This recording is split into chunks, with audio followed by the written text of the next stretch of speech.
Coming up, and then there were two. The championship round is over. The surprise Kansas City Chiefs going to the Super Bowl to square off against the San Francisco 49ers. We'll break down the weekend of games, the mistakes that were made, and ultimately the through thread that New York football Giants fans should be pulling back when they think about how this team, how this organization needs to be constructed if they want to get back to deep playoff runs. We dive in coming up next.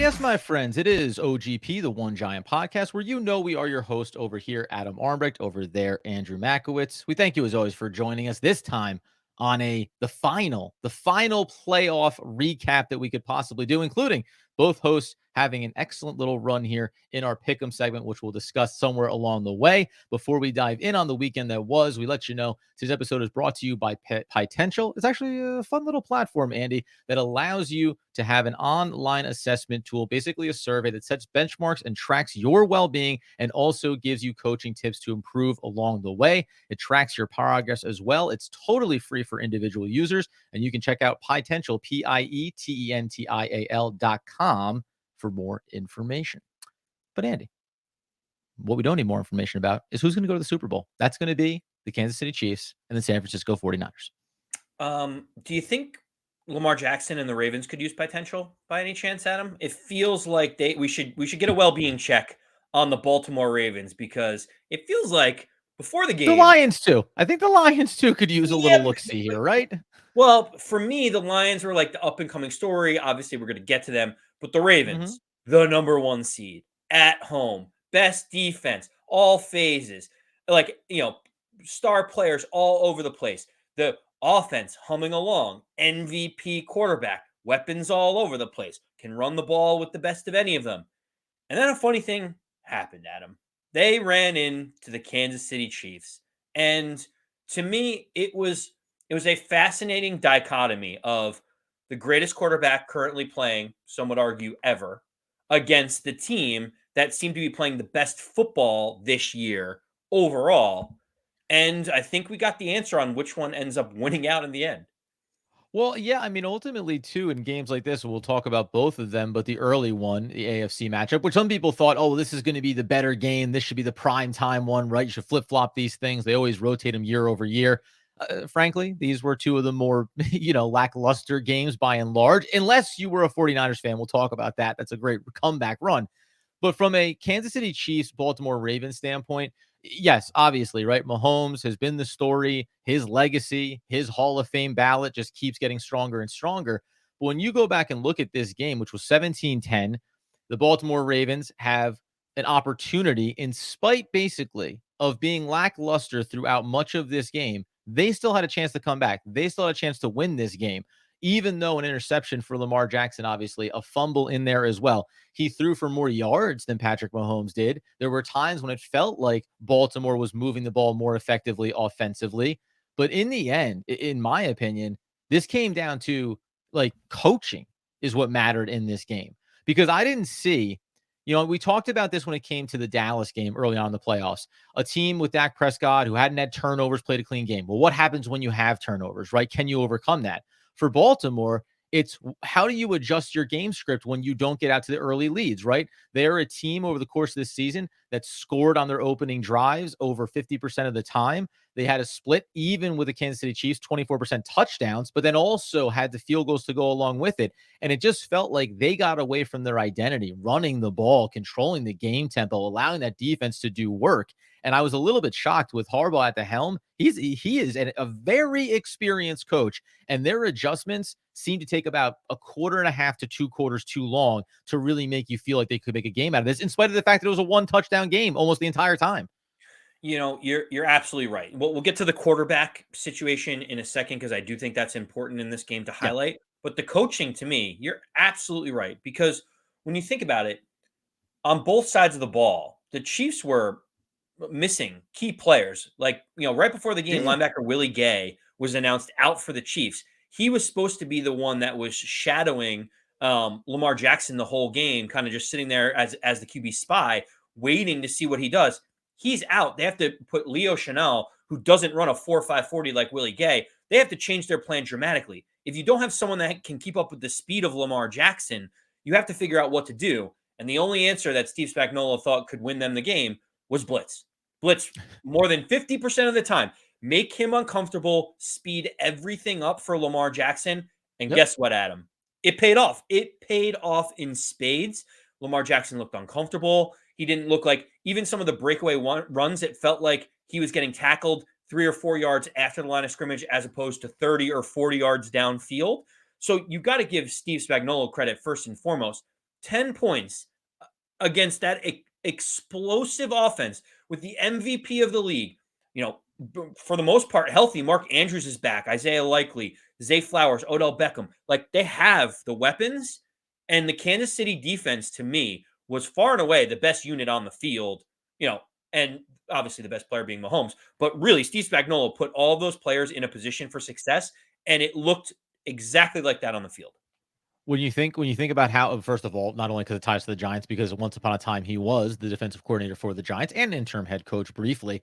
But yeah, Spagnola, right? This is that version of, talk about Wink Martindale leaving. Is he ever gonna get a head coaching opportunity? Is he destined to be a lifer as a DC? That's not a knock, right? But a guy like Spagnola, he's next level as a defensive coordinator.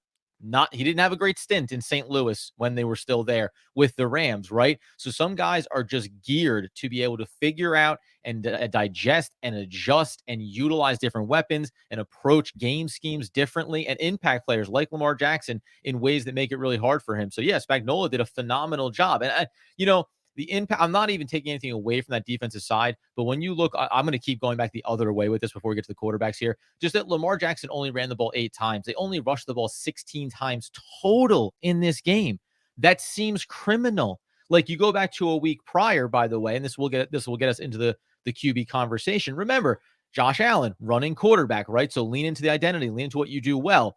Now, the theme here becomes one quarterback, Patrick Mahomes, very patient, letting the game unfold, not making any mistakes, right? Obviously, he's been there, he's done that. Lamar Jackson, Josh Allen, both of them mistakes, right? Both of them trying to press, trying to force the issue. And in the end, especially in this early game, that's what to me was a big thing too. It was like patience.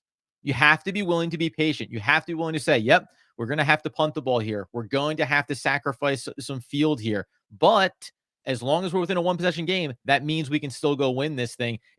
Ironically, there almost should be no pressure for Lamar and the Baltimore Ravens because they're not trying to cement their legacy. They're looking for the first opportunity. Maybe that's a legacy piece there. But by and large, I'm shocked how tight teams get by the time you get to the championship round. This isn't round number one, right? This isn't Dallas and Dak Prescott. You're there. You've done it. You're the number one seed. So that part of it did surprise me from a Baltimore perspective. But this head-to-head QB matchup, yeah, it was another one for Mahomes.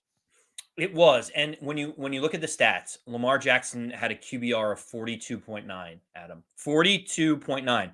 Now, Solid. he got rid of some of the ghosts against the Houston Texans in terms of his, historically poor performances in the playoffs. So we saw him do well against the Houston Texans.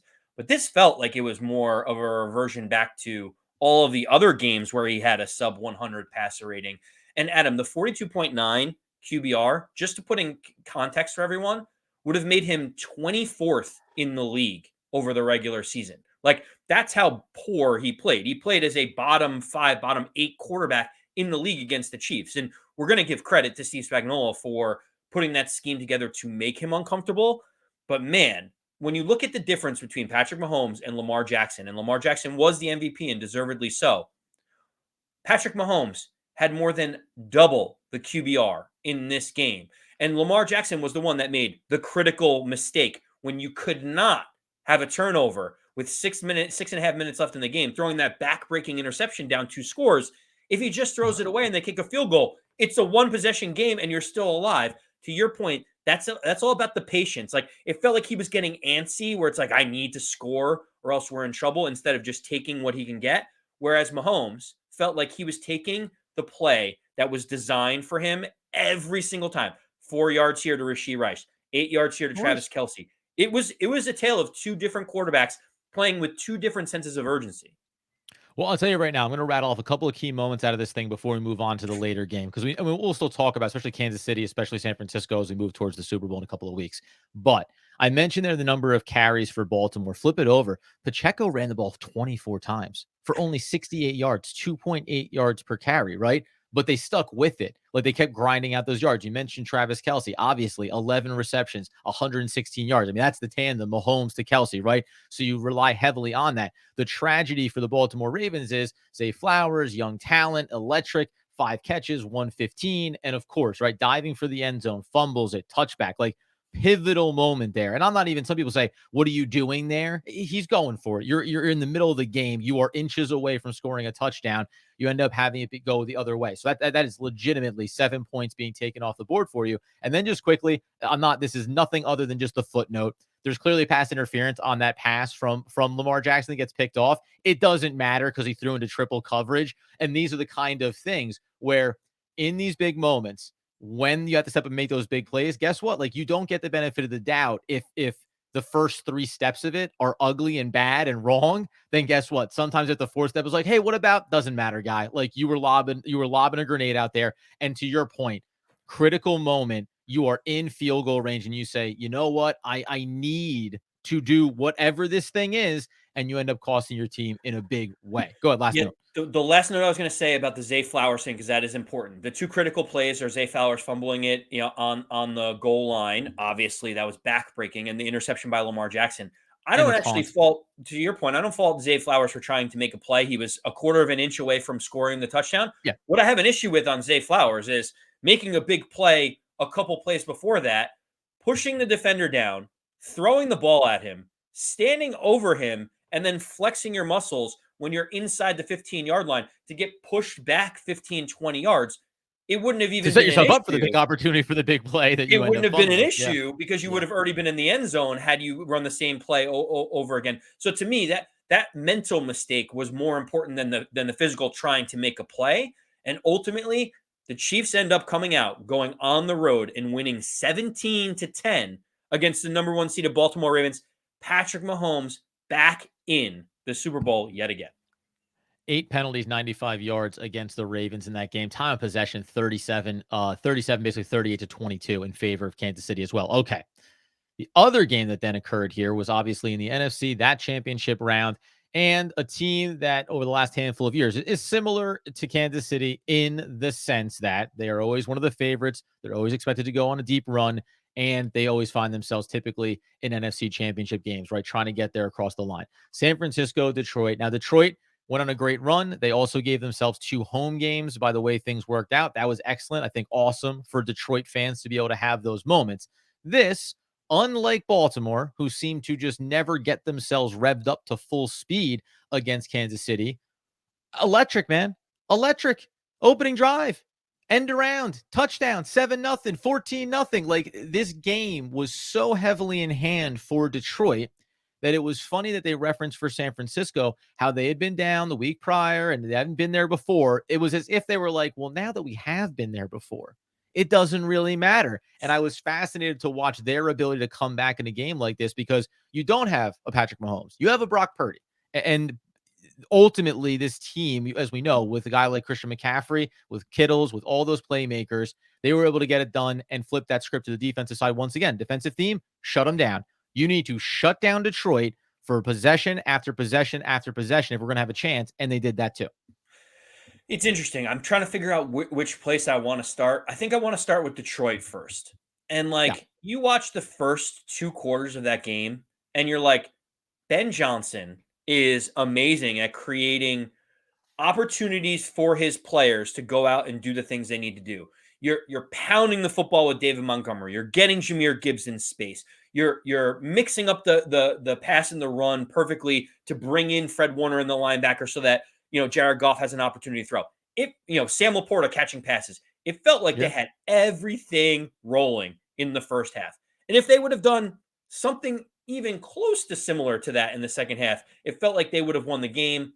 Again, it felt like the inexperience of being in that moment got a little bit to the play calling.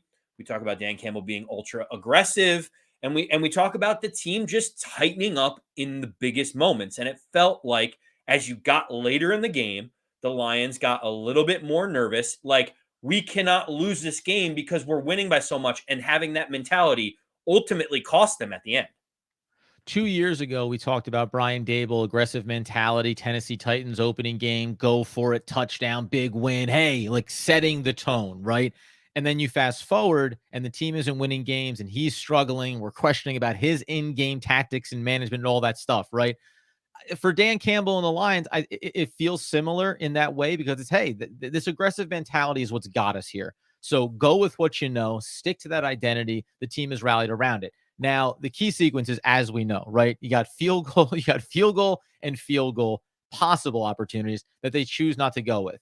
The first one they don't go for, listen, if Reynolds catches that pass, we're not having this discussion. So I said this, I think, on a previous episode. Good process, bad result doesn't mean that it was the wrong decision. It was the right decision. You had the play. The catch was there. Ball gets caught. You get the first down. Maybe you're going in for 6 there instead of trying for 3. Whether or not that should inform the next field goal attempt in the circumstances where you are at that point in the game, sure. You have Bagley. He's only played 4 games with you. He's 77% from 40 to 49 yards. Like, there's all these things that factor into it. How much do you think this is on Dan Campbell and his decision making in those critical moments? Because again, drop passes matter here, and I feel like it's so easy to overlook what is like the easiest thing to do, the completed pass versus a difficult choice about the weight of and the pressure of San Francisco's coming here. We kick a field goal, it might not matter because it doesn't look like our defense can hold up now because all of a sudden our secondary is leaking as it has throughout the year. Well, this goes into like, does the outcome justify the process or vice versa? And it's like Right. Right. the play calls seem to be fine. The aggressiveness seemed to be fine because that's what they were doing all season. And if players do their job effectively on the field, it's ultra aggressive Dan Campbell and great play caller Ben Johnson. Do it again, right? Yep. Instead, Yep. now we start peeling back the onion and say, because the players didn't perform, should we have done what we did? Oh, maybe in hindsight, if and that's the thing. It's like people are almost guaranteeing like he should have taken the points. To your point, it's like, I don't know. It was a 75% kicker from there. It doesn't guarantee anything. So why Right. not put it in the hands of Jared Goff, who we love and trust if we're the offensive side of the ball? So for me, I don't really, I don't know. I'm not killing the offensive coordinator or Dan Campbell for this. By the way, a week prior, they had Jared Goff sling that pass to Amon-Ra St. Brown to seal the deal for them right in the critical moment. If you want to have the critical moment, I almost got away from this. The Detroit Lions have 3 timeouts in under 2 minutes. They ran the ball on 3rd down inside the Oh 5, man, which forced them to take the timeout. At a minimum, at least if whatever happened there, having the 3 timeouts was the most critical piece that you could not afford to go away from it, right? That's what mattered most. It forced it to be, has to be an onside kick no matter what happens. They got the touchdown. You would have been just as well even to not score there. All the sequences that could have happened. That to me was the mistake. The field goals, the going for it, I'm fine with all of that. Choosing to run the ball in that spot, you cannot afford to do it because when you don't get in, you have to call the timeout, and then you've effectively made it all in on an onside kick, which we know how slight those odds are. I see your don't run the football, and I will raise you, Adam, because it's actually not about running the football in that point. You may say, well, yes, time is critical. You got to do all these different things. That's not it. Don't take the timeout. You're better off letting 20 seconds run off the clock, getting prepared for the 4th down play, and continuing on as is, because the 3 timeouts is far more important than wasting 20 seconds at that point. You have to Right, either have the try to timeout. get set and then take a 5-yard penalty if need be. Just Right. do not Whatever take the you do, you timeout. do not take the timeout because you're eliminating the amount of options you have in terms of winning the game. And we know that onside kicks don't work. They take the timeout. It's like you could have let 25 seconds go off the clock, gotten the right play, and scored, and still had your 3 timeouts and potentially gotten the ball back. They did the middle ground where it's like bad play call, use a timeout, eliminate all your options, and then what are you left with? I Right. have one key thing about this game that I find fascinating, and it's the difference between the first game and the second game, Adam. Talk to me. At halftime, the score was the Detroit Lions 24, the San Francisco 49ers 7. So they were Mhm. down 17 points.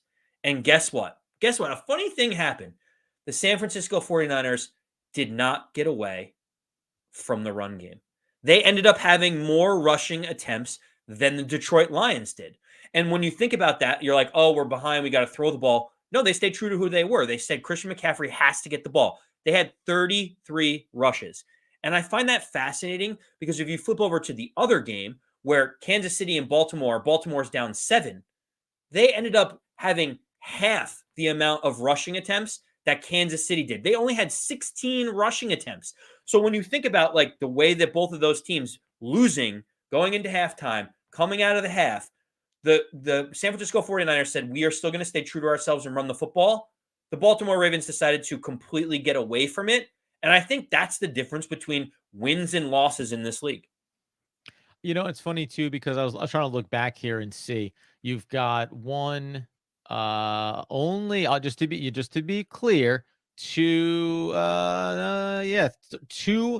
running plays on that opening drive, which resulted in a punt, which by the way, you thought with San Francisco getting the ball coming out of half, this is going to be the critical drive. They were actually able to go back and forth a couple of times before they ultimately got themselves turning over on downs from Detroit. That led to the first touchdown of the second half, which was only a 5-play drive.